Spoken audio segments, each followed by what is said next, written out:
from the Mutual Broadcasting System. This is STRAT, Strategic Risk Assessment Talk. Now, retired Marine Intelligence Officer and globally recognized risk expert Hal Kempfer.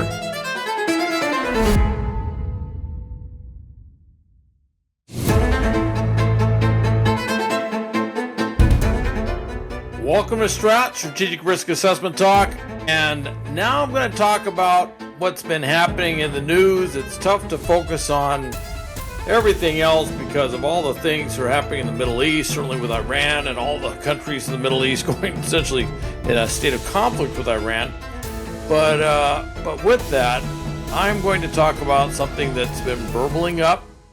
You may have seen that DHS Secretary Kristi Noem was recently reassigned. Some use the term fired from her DHS secretarial position or secretariat. And she's been moved to something called Special Envoy or Envoy for the Shield of the Americas. And then President Trump went down to Miami and he had a big conference and talked about a lot of things that I'm going to talk about today. But first, I'm going to talk about Cuba. And Cuba, just for those who are kind of need to orient themselves, it's located about 90 miles south or 90 miles from Key West, Florida. It's in the, obviously it's in the Caribbean. And it has been since 1959, certainly, when Fidel Castro came to power, it has been a thorn in the side of not just this president, but basically 7 generations of presidents, Democrats, Republicans alike. In fact, when we talk about whether or not this is a partisan issue, it probably haunted no one more than John F. Kennedy, who was a Democrat, who was in office when the Bay of Pigs happened, and that was a huge military debacle for his administration. So many presidents in the last 7 decades have tried one way or another to bring about an end to the communist regime in Cuba. And there have always been great hopes. President Obama opened up, kind of did an opening of U.S. relations with Cuba. We have an embassy in Havana, and there was some tourism that took place, and a little bit more than that. And I should also mention that Secretary of State Marco Rubio's family came from Cuba, and he and his family are staunch anti-communists who absolutely detested the Castro regime. And with all of that said, let me kind of bring it up. Cuba has been crippled by losing access to Venezuela's oil. And it's difficult to put into words. President Trump has tried many times to articulate just how bad the Cuban economy is. But it is. Cuba doesn't produce a lot and tries to sell what it can because of its kind of unique status. It doesn't have access to all the markets that other countries might have for some of the things. Obviously, difficulty dealing with its northern neighbor, the United States, but it has difficulty dealing with a bunch of neighbors around the world. And it was in an enormous economic crisis even before Maduro was taken by the U.S. from Venezuela. And now that lifeline that Maduro assured, that oil that was coming in to keep Cuba going, has been cut off by the United States. Now, Russia has been a staunch ally of Cuba. That goes back to the Soviet Union. In fact, Cuba was one of the great success stories of the communist revolutions of the Soviet Union when they backed Fidel Castro and they basically rode to victory and took Havana and kicked out all the Americans. And of course, that's kind of the history of why the U.S. has such a difficult relationship with them. But with that said, there's only so much they can do. Russia is completely tied up with this war in Ukraine, is coming close to, Russian troop losses, killed, wounded, are coming close. They're going to someday soon will be close to about 1.3 million. It's unbelievable losses that they're taking. Costing them a phenomenal amount of money, and they just don't have the ability or the resources to really extend much support, substantial support to Cuba. So nothing there. They have a relationship with China, but even China is very restrained and curtailed from being able to project much of anything to help Cuba out. Reports from Cuba are pretty dire. The power is down for 20 hours a day. That's right, 20 hours a day. 24 total hours in a day. They're out of power for 20 hours a day. 90% of the households now live in what's termed extreme poverty. So much for the communist socialist dream. It is a dirt poor country that can't keep the lights on. Now, a number of major hurricanes have blown across Cuba in recent years, depending on how you define recent years. The difference is that whereas other countries get international aid, they marshal resources, people come in and rebuild, that doesn't happen in Cuba. When the devastation left in the wake of that hurricane happens, that relatively short-term disaster becomes a long-term disaster of epic proportions because they just don't have the resources to rebuild.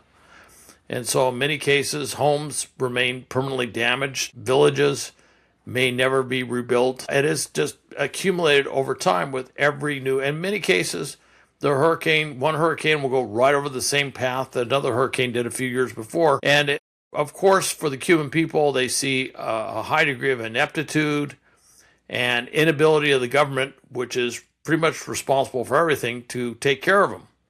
It couldn't protect them before the hurricane hit, and it can't help them get back to normal after the hurricane left. In a totalitarian system like Cuba's, despite having a relatively small, nascent private sector, people are truly reliant on the government to provide them just about everything. And the government is having a tough time, some would say, providing just about anything.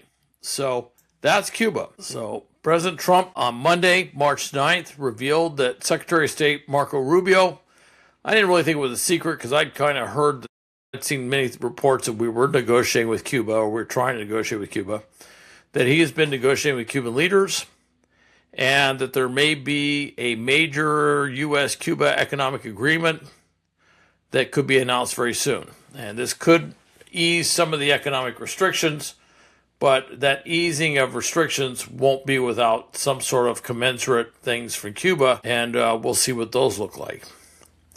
It's really not clear what exactly it is, but it's reported that the deal would allow Cuba's current president, Miguel Diaz-Canel, and his family, and maybe members of his administration, to remain in Cuba. I don't know what the plan was there, if they were going to take them somewhere else or have them leave the country. And it's not even clear if he would be removed from office. He may actually stay as president. He just has to stay as president working with the United States, which is a big change. Although Delcy Rodriguez down in Venezuela seems to have adapted fairly well to that. Now, Cuba's population has been declining along with the economy. So they're seeing demographic decline, significant demographic declines, and that's probably due to many factors, not the least of which is extreme poverty and the hardship of modern life in Cuba. But they have a lot of problems going on. If you look at what was done with Venezuela, that might be kind of a model, I think, for what we're thinking about or seeing with Cuba. In the wake of Maduro being seized, in the wake of the U.S. demonstration of its military prowess there, and basically putting an arrow through the heart of whatever the Venezuelan regime's vision was of invincibility, that rather than do that, rather than trying to somehow force the Delcy Rodriguez government, the Chavista remnant regime, if you will, out of power, which would have been very difficult because we don't have boots on the ground. We don't have the military forces to force them out. And that certainly would have sparked, obviously, a pretty big civil war in Venezuela. We chose another path, and that path was to work with the remaining government and to use our military situation, particularly our Navy, and the de facto blockade of what was going on with Venezuela, to force them or compel them or incentivize them into working with us in a number of areas. Now, some of those areas were things like oil, and that's become a big part of what we deal with them. More recently, our Department of the Interior was in in Venezuela, and we cut a big deal on gold. And I think we're looking at Venezuela as a place to get resources from: oil, natural gas, probably gold, other minerals, things along that line. That's kind of what we're looking at them for. So basically, fashion agreements, and I think that's the same thing we're going to do with Cuba. But we may not even have to do anything militarily to intervene in Cuba. We may just be able to use our position and the threat of what we could do as enough to basically cut a deal, for lack of a better term, with Cuba. And certainly President Trump leaves the option open in his language of, could there be military intervention? And he's kind of like, well, maybe. And he leaves that sort of open. So there's the threat of military involvement by the U.S. and talking about is the next thing that we do after we take care of Iran. So obviously Cuba is very, very nervous about that. Frankly, Cuba is desperate. Their economy's in tatters. The regime needs a lifeline. And Donald Trump loves to negotiate, especially when he feels that he can leverage what he has to get a really good deal. And that's what he's pretty much doing. Okay, that's enough on Cuba. The other big news this week is the new Shield of the Americas. On Saturday, March 7th, President Trump was down in Miami, and he announced a new coalition to counter drug trafficking cartels, and he inaugurated this thing called Shield of the Americas. And his former DHS Secretary, Kristi Noem, is the envoy for the Shield of the Americas, although at one point the questions became so pointed that she actually got up and left the ceremony. Very, very apparently to everybody there, she was not happy with the questions they were asking. And you can imagine after what just occurred that there were some questions that were pretty unpleasant for her. What President Trump said is, on this historic day, we come together to announce a brand new military coalition to eradicate the criminal cartels plaguing our region. And then he convened these Latin American leaders and members of his administration, among others. I should mention there was quite a collection of South American, Central American, Caribbean leaders. Argentina and Chile were there, Bolivia, Costa Rica, Ecuador, El Salvador, Guyana, Honduras, Panama, Paraguay, Trinidad and Tobago, the Dominican Republic. All of these, if you're familiar with what the cartels are doing, if you're familiar with what's going on in South America, if you're familiar with what's going on in Central America and the Caribbean, that is an impressive collection. Now, there are some noticeable countries that were absent as well, and maybe they will come in later, and Colombia being probably one of the ones I look at most closely. But it is pretty impressive. And basically, it's a counter-cartel coalition. And when President Trump was asked, he said it has to do mostly with drugs, largely. So that's what it's focused on. Of course, we have designated the cartels as terrorist groups, and based on that when we see cartel movements in the water, we will address it kinetically, like we would if we saw terrorists moving things. And we have defined the drugs in terms of how many people they could kill. So the drugs have been somewhat redefined as weapons of mass destruction. And in that, we have justified why our use of force in this regard. Now, he also, in that same ceremony in Miami, addressed the ouster of Venezuelan President Nicolas Maduro in January, and calling it 18 minutes of pure violence. I think what he was doing was just reminding everybody there of what the U.S. is capable of. He commended Delcy Rodriguez of Venezuela, the interim leader down there, for working with us. And he says she's doing a great job, which I always find kind of interesting. He has a certain term phrase on that. And he says, and if she wasn't working with us, I would not say she's doing a great job. So he pretty much made it clear that her cooperation was pretty much connected to his assessment of how she's doing. And that he's added that U.S. companies are taking out a tremendous amount of oil from Venezuela, which is true. They are taking a lot, although Venezuela's oil production is so far down from where it was before Chavez took over. I think it was like close to 3.5 million barrels a day when he took over, and now it's less than 500 million barrels a day. So 500,000 barrels a day. So that's a significant reduction, and the U.S. companies would have to go in there with a massive investment and effort in order to bring it back up to its pre-Chavez production levels. But as to paraphrase the CEO of ExxonMobil, right now Venezuela is uninvestable. So a lot of things would have to happen for that investment to take place. What's clear is that President Trump is not an ideological, pure democracy purist. All right. He'll work with other countries. He'll work with other country leaders to further his goals and to further the U.S. goals. In many ways, this is kind of a throwback, if you will, to U.S. Relations that we had with South American, Central American countries going back to the 30s, 40s, 50s, 60s, 70s, where certainly the pre-Jimmy Carter era, where we would simply work with countries if they would work with us. And, as I believe it was Franklin Delano Roosevelt was talking about Somoza of Nicaragua, the deposed dictator there, that he says he's an SOB, I'm paraphrasing, but he's our SOB. And that's kind of how the U.S. did things in realpolitik, geopolitics for a long time. And then in the mid-70s, we kind of took on this purist thing. Now, I'm not saying that's not a bad thing. I'm not saying that there was some really good things that came out of that. But one of the worst things that came out of it was what happened when we went in and took out Saddam Hussein.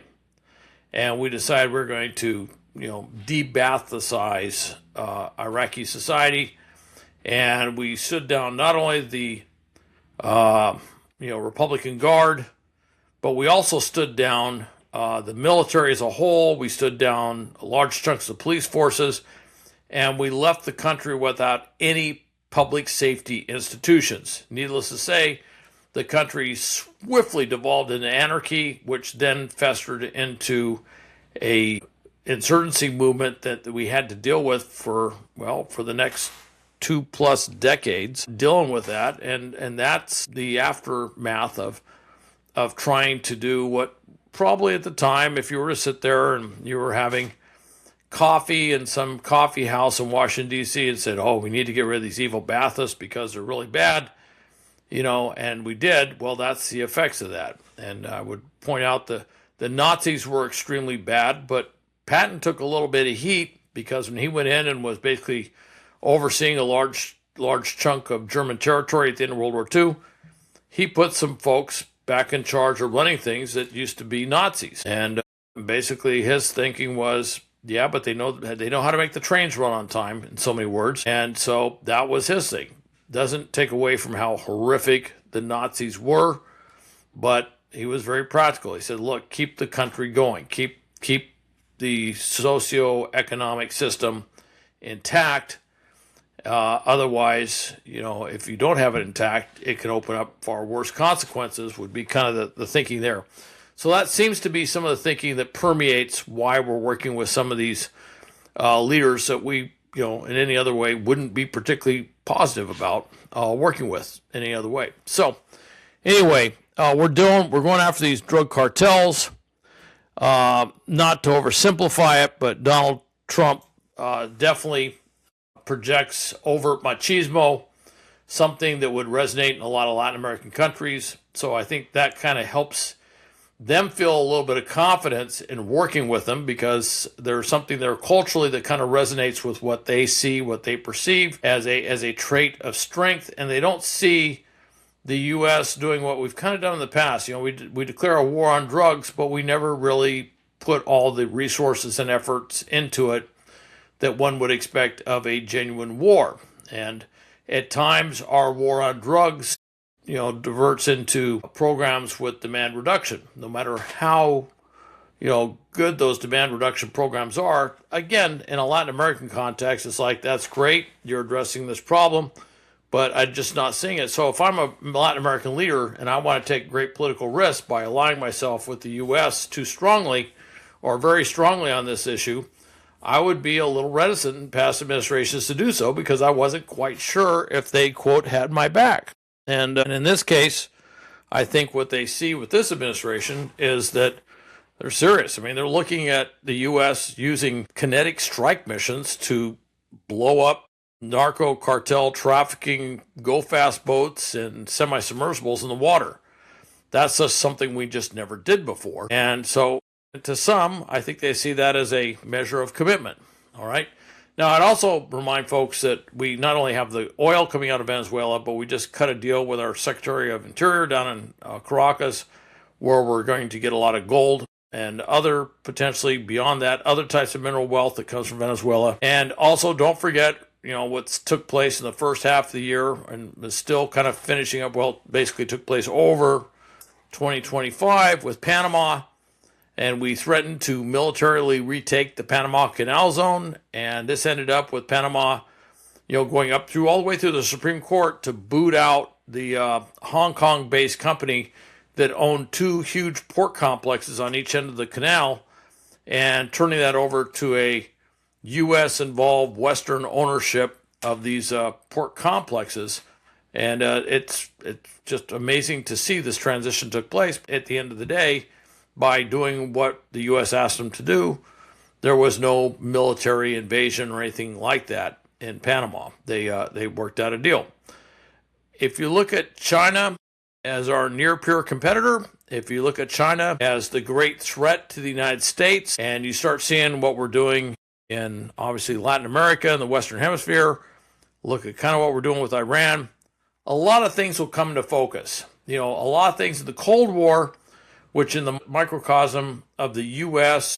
and, say, a particular country, whether that's Vietnam or somewhere else, didn't seem to make a lot of sense. But if you put it in the larger context of the Cold War dynamic and our confrontation with the Soviet Union, things started to make a little bit more sense in terms of what we're doing, particularly as we're avoiding, the consequences of an all-out nuclear war. So anyway, I just find this kind of interesting. I think we're kind of doing, in many ways, the same thing with China that we were doing with the Soviet Union back in the 50s, 60s, 70s, 80s. And then, of course, at the end of the day, the Soviet Union collapsed. And I am one of those who thinks that China's economic model has some very, very deep flaws. And they, too, will have a massive correction one of these days. So what does this mean? Well, this means that the U.S. is very serious about controlling the Western Hemisphere and dealing with the biggest threats that those respective governments are trying to work with, which is the cartels and the gangs associated with the cartels, and trying to work deals in the Western Hemisphere that obviously benefit the U.S. directly, but also offset the investment that we make in security in the Western Hemisphere as well, and dealing with these cartels. So it's a little bit of transactional, and I'll be the first to admit that is part of it, clearly. And it's also making sure that China cannot control key economic sectors and countries in our own backyard. Frankly, China was doing that. China has been moving in big into South America, big into Central America. They have been securing key mineral rights. They have been securing a lot of things in these countries. And now you're seeing the U.S. really start to push back in a very forceful way. I think what we just saw happen in Miami with this Shield of the Americas, obviously not naming China by name, but basically in so many words, pushing to do this. And when I see Argentina and Chile in that, and Bolivia, I look at the Altiplano. I look at, even though we say drill, baby, drill with oil, lithium is still a major commodity on the global trade, and in doing this, we have brought together a coalition that just happens to control all those altiplano lithium deposits, which are so critical for renewable energy. So just kind of an interesting side note I want to throw out there. Hey, thanks for listening to Strat. Also, please visit stratpodcast.com. And you can also go to my YouTube channel, Hal Kempfer TV, or go to my corporate website, www.gripsa.com. And if you're interested in hearing what I have to say about the entire globe, you can go to the Los Angeles Infraguard website at www.infraguard.org. InfraguardLosAngeles.org, Infraguard Los Angeles, all one word. And on March 18th, I am doing a 2.5-hour global threat update where I'm going to look at not just the Western Hemisphere, not just the Middle East, but look all around the globe at a variety of things from a military, political, and economic perspective as to how we are, what is happening in the world and how we're dealing with it. So hopefully, if you get a chance, you can sign up for that as well. Thanks again for listening, and hope to hear you or see you again, or hope to have you listening to the next Strat.